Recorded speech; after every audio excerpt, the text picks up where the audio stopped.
आज नवरात्रि का तृतीय दिवस है, आज गणगौर का दिन भी है, आज सौभाग्य तीज भी है।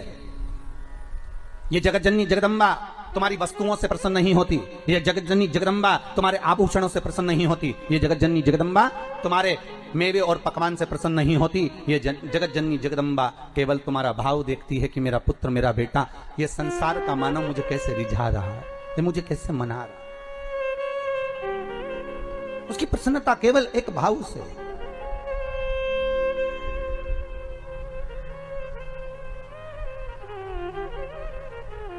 केवल एक भाव। और जब निर्मल मन, निर्मल विचार, निर्मल सोच, निर्मल बुद्धि, निर्मल चित्त हमारे भीतर का आ जाता है महाराज, तब दुनिया का संपूर्ण सुख हमारे सम्मुख में हो जाता है। केवल मन। और ये मन, ये चित्त, ये वृत्ति शिव के साथ जब लग जाए। भगवान शंकर का जब शिवलिंग प्रकट हुआ तो भगवान शंकर ने पूछा मुझे प्रकट करने का कारण क्या था? क्या आप नारायण को यह पता नहीं था कि मैं आपका पिता हूं? क्या ब्रह्मदेव को यह मालूम नहीं था कि मैं इनका दादा हूं?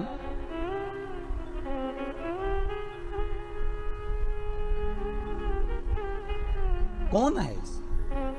जब संपूर्ण ब्रह्मांड नष्ट हो जाता है, संपूर्ण पृथ्वी जब नष्ट हो जाती है, तब आखिरी में रहता ही कौन है? एक पानी का बुलबुला, और बुलबुले में भी एक बिंदु।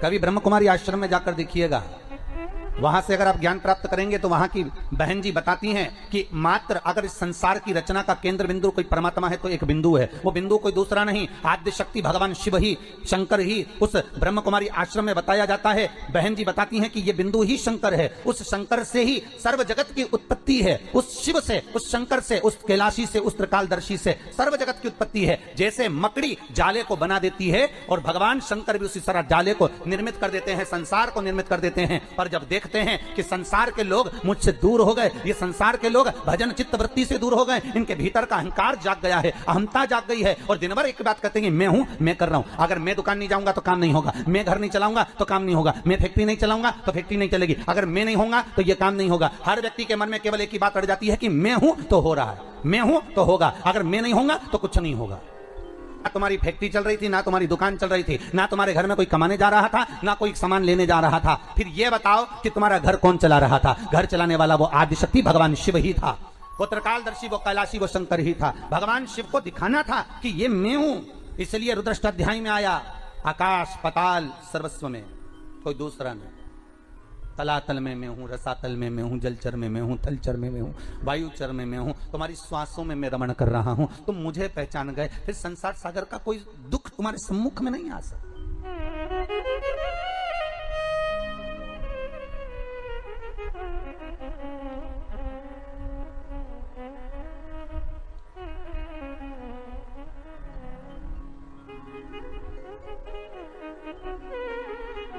फिर कोई दुख, कोई तकलीफ, कोई कष्ट हमारे जीवन में, हमारी सम्मुखता में कैसे प्रकट हो सकता है?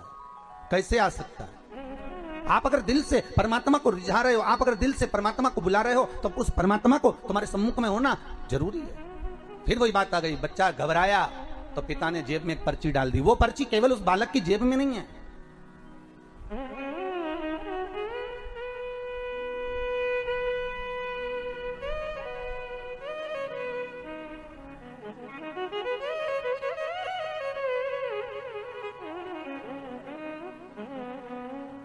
वो पर्ची केवल एक बालक की जेब में नहीं, वो पर्ची भगवान जब हमें पैदा किया, संसार सागर में जब उसने भेजा, माता के गर्भ से जब हमने जन्म लिया, वो पर्ची भगवान ने अपनी जेब में भी डालकर भेजी है। इस मन में एक पर्ची को रख दिया गया है कि जब तू दुख लगे, जब तुझे कष्ट लगे, जब तुझे लगे कि अब कोई साथ नहीं दे रहा, तब चिंता मत करना, वो पर्ची को निकाल लेना कि पीछे मैं खड़ा हूं तो चिंता मत करना, मैं तेरे साथ में हूं। अगर सुख में हूं तो दुख में भी तेरे साथ में हूं। क्यों चिंता? क्यों चिंता? आज तीज है, सौभाग्यवती केवल 7 दाने चावल के जल के पात्र में चंदन में भिगो कर डाल देने पर और उससे कामना कर कर, आरोग्यता की कामना कर कर मात्र घर के जो मटका होता है, परिंदा होता है, उसके पास में समर्पित कर देने पर भगवान शंकर का नाम स्मरण कर कर जीव की रोग से मुक्ति भी हो जाती है। रोग नहीं घेरता उसको, आरोग्यता का अनुभव, आरोग्यता का सुख प्राप्त होता है। शिव महापुराण के लिए लोग कहते हैं, कई लोगों के, कई विप्रजन, कई ब्राह्मणजन भी पूछते हैं, गुरुदेव ये बताओ कि इतने सारे उपाय आप बताते हो पुराणों में से निकाल कर, और हम भी प्रयास करें इसको निकालने के लिए, तो हम कौन सी पुराणों में ढूंढे? तो आपसे भी निवेदन है, स्कंद पुराण से निकालिए, लिंग पुराण से निकालिए, नर्मदा पुराण से निकालिए, देवी भागवत से निकालिए, श्रीमद् भागवत से निकालिए, शिव महापुराण से निकालिए, गर्ग संहिता से निकालिए, पद्म पुराण से निकालिए, राधा वल्लभी से निकालिए, एक एक पुराण में से, एक एक चरित्र में से। और तो और हम तो सहज भाषा में कहते हैं कि गीता प्रेस गोरखपुर की सारी गीता प्रेस गोरखपुर के अंकों को लेकर आ जाइए, चाहे शिव अंक हो, चाहे सती अंक हो, चाहे पार्वती अंक हो, चाहे मानस अंक हो, चाहे धेनु अंक हो, एक एक भगवान गीता प्रेस का एक एक अंक खरीद कर लेकर आओ, कल्याण का एक एक अंक तुम्हारे पास में लेकर आओ, और उस अंक में से एक एक उपाय को निकालने का प्रयास करो। आपको सारे उपाय मिल जाएंगे जो इस व्यासपीठ से बताए जाते हैं। सारे उपाय आपके सामने आ जाएंगे कि जो व्यासपीठ से दिए गए, सारे उपाय आपके सम्मुख में, आप निकालो और उसको पढ़ो और उसको लाइए। बस दबा दिया गया। आज ढोंग, प्रपंच, छल ने, दुनिया के लोगों ने शिव महापुराण के उपायों को, शंकर की कथा को दबा दिया था।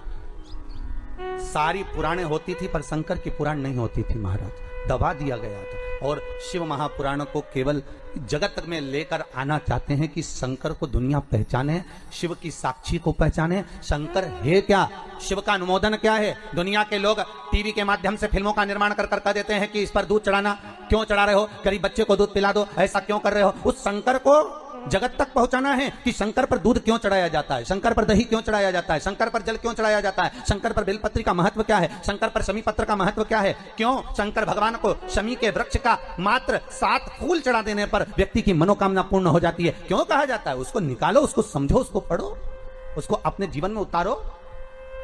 सारे देवी देवताओं को बहुत सा सामान चाहिए होगा, पर मेरे विश्वनाथ को कुछ नहीं चाहिए, मेरे शंकर को चाहिए क्या? अगर आपके जीवन में ऐसा लगे कि बहुत बड़ी बीमारी आ गई और आपके घर का व्यक्ति वेंटिलेटर पर पड़ा हुआ है, तो शमी के वृक्ष के फूल ले आओ 7, और शमी के वृक्ष के 7 फूल लाकर एक एक फूल शंकर भगवान को श्री शिवाय नमस्तुभ्यम कहकर उस व्यक्ति के लिए जो पड़ा हुआ है, अंतिम सांस गिन रहा है, जिसको अटैक आ गया, अंतिम सांसों में जो गिन रहा है, उसके नाम से भगवान शंकर पर चढ़ाना प्रारंभ कर दो। मात्र 7 पुष्प, उस शमी के वृक्ष के 7 पुष्प आप शिव को समर्पित करिए, उसका नाम और गोत्र बोलकर, और भगवान शंकर का मूल मंत्र श्री शिवाय, जम के बोलिए श्री शिवाय नमस्तुभ्यम बोलकर एक एक शमी का फूल शंकर पर चढ़ाना प्रारंभ कर दो। फिर आगे वो विश्वनाथ की मर्जी है, वो प्राण कैसे लेकर वापिस आता है, उस काल से छुड़ाकर महाकाल कैसे लाता है, ये वो जाने। आपका फर्ज केवल आप अदा करिए। माता ने शिव जी के मस्तक के चंद्र को अपने मस्तक पर, और बाबा जिस समय पर मां को माला पहनाने लगे, जयमाला, तो बाबा ने फिर चंदा को अपने मस्तक पर। चंद्र घंटा माता का स्मरण शांति देता, धैर्य देता, विश्वास देता। शिव महापुराण की कथा कहती है, यदि कोई व्यक्ति का मन विद्याध्ययन में नहीं लगता हो या उसकी याद